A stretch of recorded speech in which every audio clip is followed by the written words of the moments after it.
rek ñu Baye Mamour di wax tey ñu ngi wax alhamdulilah rabbil alamin ndaxte tey dañu nekk ci mois de mars ku ne mois de mars ne jigéen Cheikh Baye Mamour wax na ko léegi lu jigéen bokkul neexul lu jigéen bokkul du dem di ko départ ci suñ diina ba bés ni tey kon ndokk bi nga xamee ne ñoom fàttewuñu loolu gërëm na léegi présidente nationale ndokk bi nga xamee ne ñu ngi bàyyi xel jigéen ñi parce que jigéen ñi dañu nekk ay moteur ci biir société bi kon ñu ngi wax alhamdulilah rabbil alamin ñëpp am nañ jaaxle waaye ñun am nañ yaqin ne jàmm rek mooy xew ci gannaaw Serigne Mamoun ndax jàmm rek moo xewoon ci kanam kon Serigne Mamoun moom mission day dem rek ci kanam lay dem day dem fu koyo lay dem kon ñu ngi sant yàlla bu baax di gërëm it vraiment ñi nga xam ne ñoo initié jotaay bi muy El Hadj Ablaye Thiam di gërëm courage bi docteur Fall am di gërëm rappel yi nga xam ne def nañ ko fi ak li nga xam ne Cheikh Baye Mamoun wax na ko laajuloo bëgg nga yow boo bëggee fi parti bi jaaroon ak Mansour foofu lay jaar ak yow ñun loolu fi la ñu fekkoon ñu toog duñ làmbatu niñ ko defee woon xam nañ niñ koy defee teg si ay nit a ko defar nit ñi ko defaroon ñu ngi fi toog kon Cheikh Baye Mamoun ñu ngi lay wax ne dalal ak jàmm ñu ngi lay wax ne nañ defoon ak Cheikh Mansour Sarak nga nekk di ko ñaanal ba mu àgg fi mu àgg ak parti bi noonu la ñuy def ak yow ñi ko defoon ñu ngi fi xam nañ niñ koy defee dinañ ko def ba teg ko ci sa loxo laajoo mais bëgg nga yow soo bëggee pays yàlla bi bëgg yow boo bëggee Cheikh Ibrahim bëgg yow yàlla kese nga yal na yàlla may ñu tal ko te fekkee ko en tout cas jigéen ñi duñ ci nekk en def jërë ngeen jëf.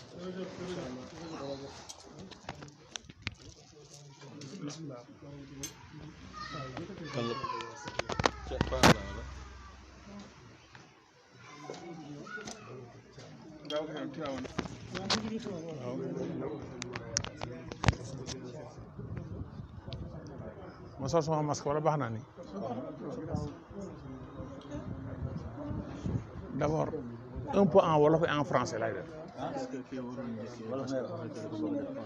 kan lu ban point lay def kum ko suma kii mooy yor affaire yi après na wax ak kii Babacar Dieng ñëwut bu Alfayda Fall li ma la wax ma danaa koy après nga suivre yaa xam ne déglu sa suivre damay wax tuuti olof tëj ko en français damay wax tuuti olof waaw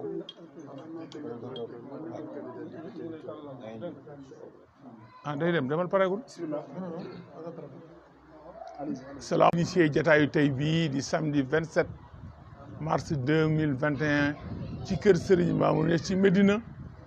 ginnaaw ndigalu xalifaam Cheikh Baye Mamoun Niass ak mboolem doomi Serigne Mamoun yu góor ak yu jigéen tàggu depuis le 14 mars képp ku bokk ci RP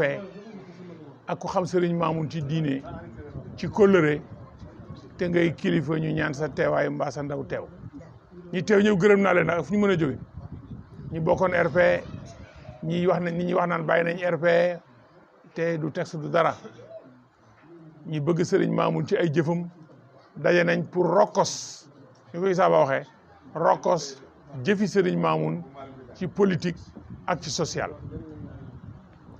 bokk na ci rek xalifaam teew njabootam teew docteur Fall mii Serigne Mamoun wax ma dégg moo ne docteur Fall sama doom la te dégg nañ li mu wax ni ko Baye Mamoun waxee talal na loxo docteur Camara Mamadou Bachir Sall bu doodel mi nga xam ne moo fi indi 79 000 voix nekk maire am mouvement politique wax na Mamour Insa wax na jigéen ñi Adja Dadoli Adja Kinelo maire rek léegi nii teew moo fi toowal jigéen ñi wax na ak bépp mouvement politique bu dëkk Saloum muy Baye Ciss muy Serigne Mboup muy Mon Ndiaye Rahma ak cadre Sine Saloum yi rawatina cadre Talib Baye si àdduna bi pour ñu jëmmal éene Serigne Mamoun ak liggéeyam ci charte parti RP mi am règlement ak statut am ay texte am ay instance waaye ni ma ko waxee instance yi ñetti ay at a ngi instance yi doxut dajewuñu waxuñu bokkuñ ci benn événement politique ci réew mi wala réflexion politique te ñun dañuy politique ci alliance boo xam ne du alliance politique wala alliance électorale dañuy politique ci alliance programmatique ba Serigne Mamoune waxoon servir le peuple ne servir du peuple moo tax mu créé Rassemblement pour le peuple tey nag Cheikh Mansour dem na yàlla ko yàlla yërëm liggéey na lu mu mën ci RP ak dooleem atam yi ak jëfam yi wecc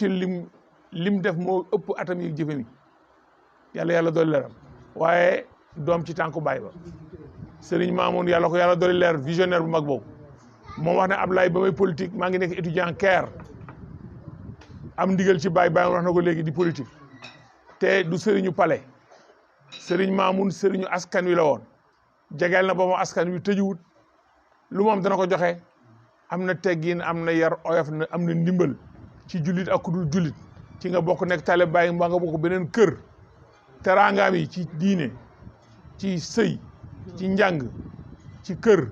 ci takk sëy ci joxe ay xaru Tabaski def ay nagu gàmmu loolu woy la woy kon nag alhamdulilah te tournée bu mujj Sénégal ci kër sëriñ ji taawam bi Baye Mamoune landal ci mboolem kër xalifa yi Baye Mamoune muy toog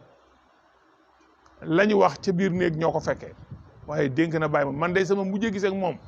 ci hôtel Njàmbur moom woo minuit ne ma jëlal taxi nga fekk ma hôtel Njàmbur boo ñëwee réception fay guddi na naa ma ñëwul ma départ ñëw fekk jëmm ji toog ci suuf suñu maam tëdd ci daal bi taal veillé ma nuyoo ma ne kan la bàyyi na ko Ablaye mu ne ko bàyyi taala lampe bi ma dugg toog ci suuf ni bàyyi toogee bàyyi mi jógee kër benn soxna moom it ca golf sëñ bi yéen maa leen woo de bàyyi wax li muy wax bàyyi xam na man xam na Ablaye wax li muy wax Ablaye bàyyi xam na Ablaye xam na mu ñaanal ñu dem li ma bëgg nag su ngeen ko defee ngeen ànd lépp lu ma mébét dana sotti seen loxo moo ko wax de moo ko wax du ma ko fenal ma génn ne bàyyi man dama tiit loolu def ak docteur Fall mi ak Baye moom man ne ko bàyyi sëñ bi lu muy wax ni man may taalibe xaw ma dara mu di may wax ñu ànd ci yow nangam bàyyi jox ma waxoon ne ma nañ def li mu wax rek maa ngi sant yàlla jaayante bi ma njëkk a fekkente wi Baye ak Mansour Serigne Mamoune ci tëraayu dee waaw amañu koy génne wallahi lazim Mansour njëkk a jaayante na ko yaay suma baay yaay suma mag lépp lu ma defal sama baay war na ma ci yow kon sëñ bi jox na la te dégg nga bàyyi li wax ci laa tegu ne ko bàyyi maa ngi jaayante yow ginnaaw Mansour kon nag nañ sant yàlla tey bisu hommage bii def nañ ci li ñu war a def moom ci ay njàngu kaamil ak initiative ak laabiram bu ne woon du am te lépp lu ma ci def wax naa ko te wallaay teew na ngir rek nangu dëgg ak gis ne dañoo war a liggéeyal Serigne Mamoune man nag la ma waxoon rek ci Serigne Mamoune laay tooy ci laay wow te sama dernier souffle incha allah ci bëgg Baye Niass lay doon te liggéeyal Serigne Mamoune mooy gudd kon nag maa ngi gërëmaat docteur Fall ci intervention yi bu nga ko def nañ xam maa ngi gërëm Ibrahima Gaye Alfayda ak mboolem réseaux sociaux yi nekk Medina Baye ci ginnaaw Jibril Gueye ndax lii la lañ bëggoon def loo xam ne Sénégal dañu ko dégg kenn ñu yëpp kenn mënta yeb paye Baye kenn mënta yeb Serigne Mamoune ndëggoo mi ci xam-xam la ko teg ak njub ak liggéey ak jëriñ ñi ñu fàtte boppam ak nangu dëgg ak xool ba tëb yoon loolu Serigne Mamoune amee te nag ku judd ci loolu Baye Niass jox la ñu digal yar la ci óor na yar nga say doom ci loolu moo wax Baye Mamoune mii ma teew de Baye gërëm naa la ci arab maa ngi toog ilal amam shukran ilal amam dégguma arab waaye loolu la mujj wax ak Baye Mamoune kon nag maa ngi sant yàlla bi yàlla defee sama xel xaw ma dara maa gën a xeebu ci njabootam jànguma dara aw ma alal aw ma cër musuma falu su ma falu Serigne Mamoune ma fal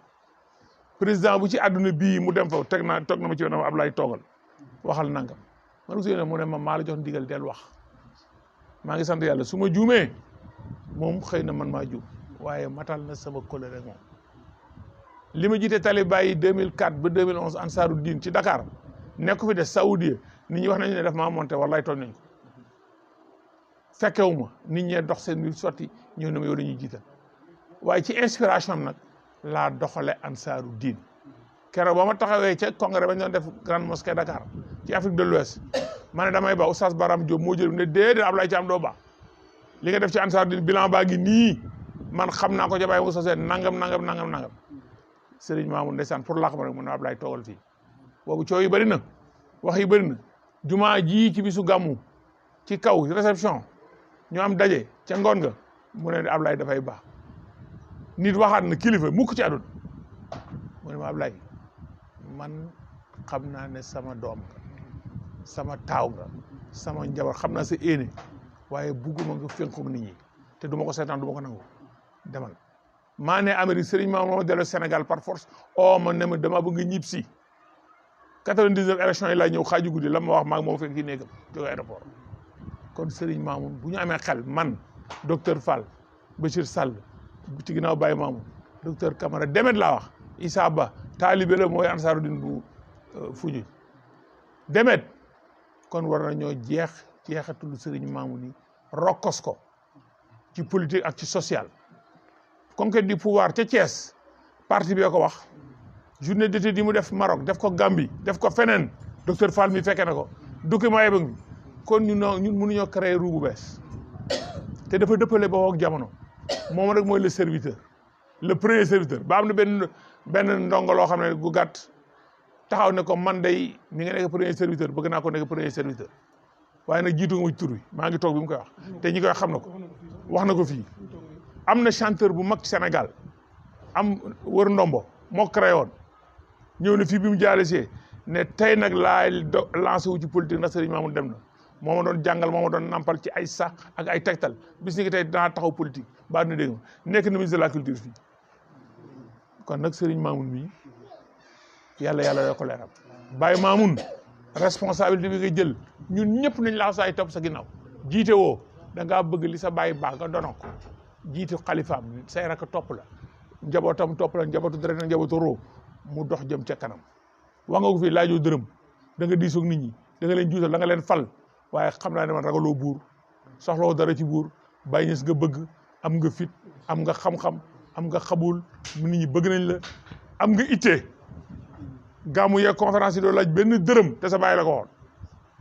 man xiiraan ci ba tàyyi waalaa ji bàyyi jëm nga ne mukk du ma ko def kon man nga ñu njiit doy nga ñu njiit la ma waxoon nag ca le 14 mars xaw ma le 17 ca dëj ba loolu laay waxaat loolu laay baamtu nii forcé wu ma kenn waaye njiit dañ koy tànn ci jikko ci xam-xam ci charisme mooy xëy ba li ngeen di wax ci fit ci deret ci jom ci wéeru ci yàlla te def na ko boot na ñëpp kon képp ku bokk ci Rassemblement pour le peuple wala nga xam Serigne Mamoune bokkoo politique ngir yàlla ñëw wuy si wooteem bii mu changé defaraat Sénégal na Serigne Mamoune option mooy conquête du pouvoir ca Thiès ñi ko fekk ngi toog te lambatu ko woon am na ci ndigal kon bàyyi am na ndigal kon nag s'il vous plaît en français je voudrais m'exprimer un peu en français pour dire que je remercie Allah le Tout-Puissant de nous accorder cette opportunité de retrouvailles et de rencontre derrière Serigne Mamoune Niass le grand serviteur, le grand visionnaire, le grand patriote, l'Africain, le pacificateur du monde. La guerre Israël-Palestine, Serigne Mamoune était à Paris lors d'une conférence du règne d'Abdoulaye Wade avec Mansour. Ça a été un débat, alhamdoulilah, bénéfique pour le peuple musulman. Serigne Mamoune au Darfour, c'était une autre empreinte pour la paix en Afrique et dans le monde. Serigne Mamoune au Sénégal, la Casamance, lors du règne d'Abdou Diouf, Serigne Mamoune a fait les premiers pas de réconcilier les Casamancés et le Sénégal. Serigne Mamoune, lors de la grève des enseignants du Sénégal du temps de Wade, Serigne Mamoune, par le canal de Madame Kiné Lo Réglé, a fait appel à Daouda Gueye, syndicaliste, pour résoudre ce problème de grève qui a beaucoup duré au Sénégal. Serigne Mamoune disait toujours, lorsque Sidy Lamine voulait marcher à la place d'indépendance contre le régime, au mois de mars 2011, si je me trompe, le 19, Serigne Mamoune, devant Wade, dans son palais, j'étais présent. Serigne Mamoune a conseillé à Abdoulaye Wade comment gérer ce pays en temps de crise, et surtout avec l'actuelle situation de Sidy Lamine. Wade est tombé d'accord avec Serigne Mamoune, a demandé à la télévision sénégalaise de venir tenir le journal télévisé de 20 h en français dans le palais et laisser Mamoune d'abord ouvrir le journal en Wolof pour ses recommandations de paix. Serigne Mamoune à la télévision de Sidy Lamine, que Dieu les accueille à leur paradis, pour lui dire que Mamadou Abdoulaye n'a jamais brûlé le Sénégal. Vous êtes descendant de Mamadou Abdoulaye, fils de Khalifa et neveu de Baye Niass. Je vous demande de vous ranger et de conduire correctement, paisiblement, avec autorisation de l'État, votre marche sur la place de l'indépendance comme Tahrir. Si Lamine a accepté, il l'a fait. Le Sénégal est parti à de meilleurs bons. Je dis bien que cette occasion, comme Baye Mamoun l'a dit, nous sommes des Sénégalais patriotes. Notre premier parti, c'est le Sénégal. Ce n'est pas Jean ou Paul, ni Ndiaye ou Diop. Ce qui s'est passé au Sénégal, le corona politique n'a jamais eu au Sénégal. Il y a le corona du virus. Mais ce mois de mars, c'était le corona politique. Le Sénégal allait basculer par des erreurs et des calculs politiciens. Parce qu'il y a le diamant, il y a l'or, il y a le pétrole, il y a le gaz au Sénégal, en quantité énorme. Je dis bien énorme. Les lobbies qui détruisent les pays, surtout qui veulent détruire l'Afrique, surtout pour pomper l'Afrique, ont passé par certains gens avec des milliards pour nous dévier. Et ces gens-là ne sont pas bien connus au Sénégal, mais il y a des traces, et beaucoup de traces, de mauvaises traces, qui sont illustrées lors de ces événements de manifestation entre X et Y. Donc, Baye Mamoun continue de lancer cet appel. Et je veux que nous suivons les traces de Serigne Mamoun Niasse avec toute la génération qu'il a formée, avec toutes les graines qu'il a semées à travers le Sénégal. Je parle de Galgui, je parle du mouvement Bâtir le Sénégal, je parle d'autres mouvements, je parle du mouvement Afrique Valeur que je dirige moi-même. Et le premier mouvement qui a organisé une conférence par Serigne Niasse à Dieuppeul Keur Baye en présence de Cheikh Baye Mamoun. Serigne Mamoun, un soufi politique,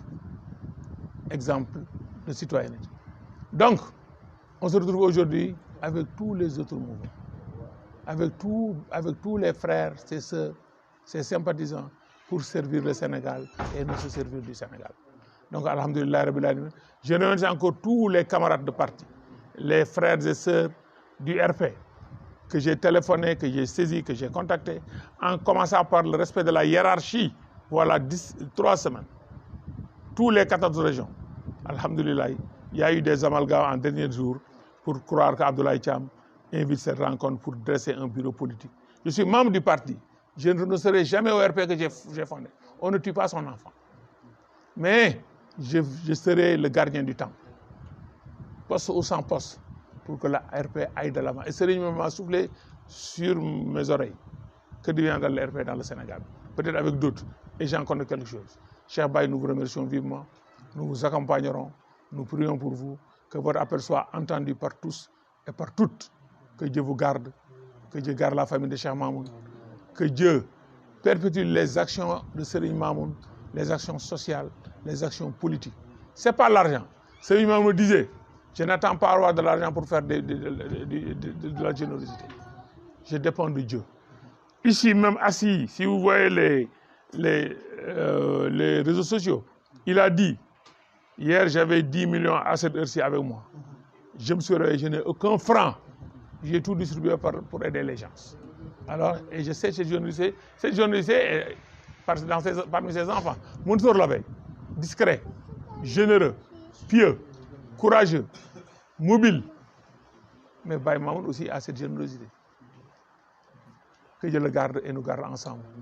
Que le RP travaille la main dans la main. Les textes sont là, pas caducs, mais les textes n'ont pas été appliqués par les responsables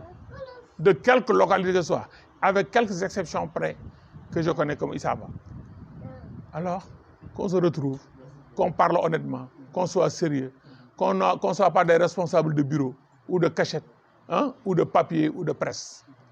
Qu'on applique les textes, règlements intérieurs et statuts du parti. Ces textes ont été cogités par des intellectuels que Serigne Mamoun a choisis durant des jours avant de tenir la réunion à Diourbel